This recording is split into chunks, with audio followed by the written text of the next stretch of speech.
Pravara footwear Sangamner. आनंददायी हिवाळा आरोग्यदायी करण्यासाठी आरामदायक शूज, चप्पल्स आणि सॅन्डल्स। आम्ही आपल्यासाठी घेऊन आलोय ब्रँडेड कंपन्यांचे जेंट्स आणि लेडीज आरामदायक शूज, चप्पल्स तसेच सॅन्डल्स अगदी वाजवी दरात। Skechers, Campus, Abros, Lancer, Red Chief, Buckaroo, Sparx, Medifit, Orthocare, Lee Cooper, Bata, Paragon यांसह नामांकित कंपन्यांचे शूज, चप्पल्स आणि सॅन्डल्स। आमचा पत्ता प्रवरा फुटवेअर, नवीन नगर रोड, संगमनेर। संपर्क 9011 777 128। अखिल भारतीय श्री स्वामी समर्थ गुरुपीठ, श्री क्षेत्र त्र्यंबकेश्वर, नाशिक, श्री स्वामी समर्थ सेवा आणि आध्यात्मिक विकास मार्ग दिंडोरी प्रणित परमपूज्य गुरुमाऊली अण्णासाहेब मोरे यांच्या सानिध्यात मंगळवारी 21 जानेवारीला सकल कार्यसिद्धिकारक श्री चक्रराज पूजन आणि श्रीयंत्र पूजन तसेच श्री अतिरुद्र पठण सेवा या भव्य सोहळ्याचं आयोजन करण्यात आलंय। हा आध्यात्मिक सोहळा वेरूळ तालुका खुलताबाद, जिल्हा छत्रपती संभाजीनगर या ठिकाणी होणार आहे। या सोहळ्यासाठी स्वामी सेवेकरांनी मोठ्या संख्येनं उपस्थित राहावं असं आवाहन केलं गेलंय। याविषयी स्वामी समर्थ सेवा केंद्राचे नितीन भाऊ मोरे यांनी माहिती दिली आहे।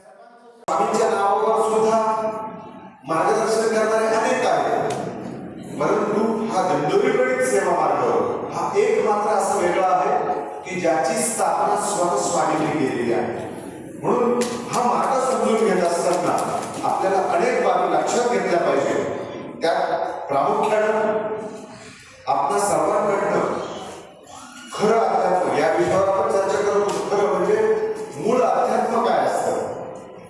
अध्यात्म म्हणजे केवळ देवदेव करणं, केवळ उपासना करणं म्हणजे 100% अध्यात्म कधीच होत नसतं। या कलियुगामध्ये ईश्वर गुरुकृपा 100% हवी असेल, अध्यात्म बॅलन्स हवं असतं। बॅलन्स म्हणजे कसं?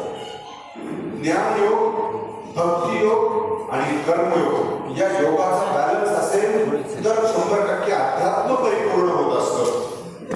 आणि ही रचना, ही व्यवस्था परमपूज्य गुरुमाऊलींनी आपल्या सर्वांसाठी करून ठेवलेली आहे। मग त्यात ज्ञानयोग सेवा मार्गासाठी परमपूज्य गुरुमाऊलींनी 108हून अधिक ग्रंथ आपल्यापर्यंत उपलब्ध करून दिलेले आहेत। त्यातनं आपण ज्ञान मिळवतो। ही सर्व ग्रंथ अशी आहेत की सर्व वेदांचा सार, पुराणांचा सार अशी महत्वपूर्ण ग्रंथ आपल्याला उपलब्ध आहे। आपल्याला फार वेगवेगळे मोठे पुराण, उपनिषद वाचण्याची आवश्यकता नाही। ही ग्रंथ वाचले की सर्व सार आपल्यापर्यंत पोहोचतो आणि खऱ्या अर्थानं ज्ञानयोग होतो। आणि त्या ज्ञानाच्या जोरावर आपण भक्ती करतो, म्हणजे वेगवेगळे सेवा, पारायण, उपासना, आपला भक्तियोग होतो। राहतो कर्मयोग। हा कर्मयोग म्हणजे आपल्या प्रापंचिक जबाबदाऱ्या सांभाळून सेवा मार्गाद्वारा आयोजित हे जे काही उपक्रम आपल्यापर्यंत पोहोचलेले आहे 18 अभियानांचे, मग त्यात मूल्य संस्कारापासून सगळी संस्काराचे विभाग, मूल्य संस्कार, शिशु संस्कार, गर्भसंस्कार, युवा प्रबोधन, विवाह संस्कार, ही जी काही 5 संस्काराचे विभाग आहेत त्याला उर्वरित 18 विभागांची जोड, प्रश्नोत्तर मार्गदर्शन, कृषी, आरोग्य, आयुर्वेद, वास्तुशास्त्र, भारतीय संस्कृती, अस्मिता, ही जी काही उर्वरित सर्व विभाग, ही सर्व विभाग मिळून जे काही आपण कार्य सतत करत असतो, या कार्यात सहभागी होणं म्हणजे कर्मयोग। आणि कुठलाही देव प्रसन्न कधी होतो जेव्हा अध्यात्म परिपूर्ण असतं। 24 तास देवाचं नाव घेऊन देव प्रसन्न भाव होत नसतो, त्याला अपेक्षित असतं, भगवंताला अपेक्षित असतं। हे भागवत ग्रंथाचा सार आहे। हा भागवतात म्हटलेल्या ईश्वराला काय प्रसन्न? 24 तास नामस्मरणाने उपयोग नाही, तर त्याबरोबर आपण दुःखी पीडित लोकांचे प्रश्न सोडवण्यासाठी त्या ज्ञानाचा वापर तुम्ही काय करताय? ते जेव्हा केलं जातं तेव्हा परिपूर्ण 100% अध्यात्म होत असतं। आणि हे 100% परिपूर्ण असतं अध्यात्म केवळ आपल्या दिंडोरी प्रणित सेवा मार्गातून आपले गुरु आपल्याकडनं करत असतात। म्हणून या मार्गाचे संस्थापक स्वतः स्वामी महाराज आहेत। आपण इतिहासात मागे वळून पाहिलं, मूळ गोष्टी जर लक्षात घेतल्या तर आपल्याला अनेक बाबी लक्षात येतील।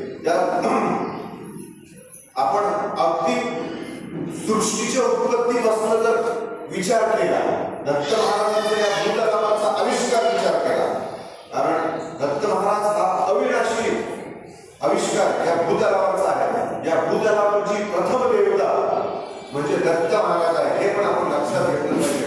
आपण गुरुचरित्र वाचून 4था अध्याय, भागवतामध्ये सुद्धा वर्णन आहे सृष्टीच्या उत्पत्तीचं.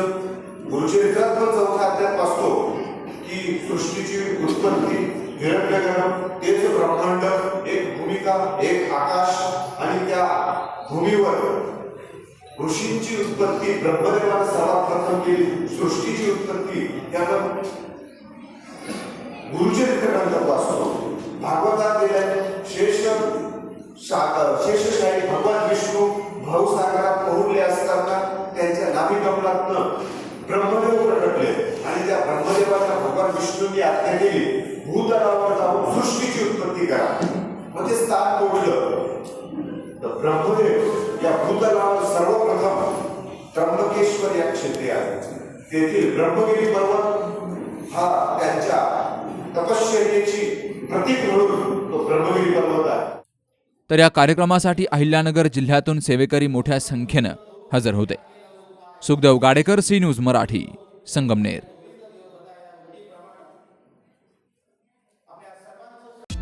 21 वर्षांची विश्वसनीय परंपरा म्हणजेच संदेश चष्माघर.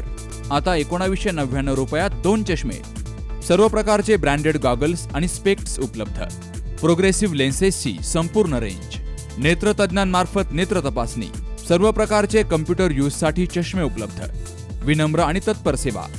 ठिकाण संदेश चष्माघर, गाळा नंबर 31 आणि 32, बस स्टँड कॉम्प्लेक्स, पहिला मजला, दत्त मंदिरा शेजारी, संगमनेर.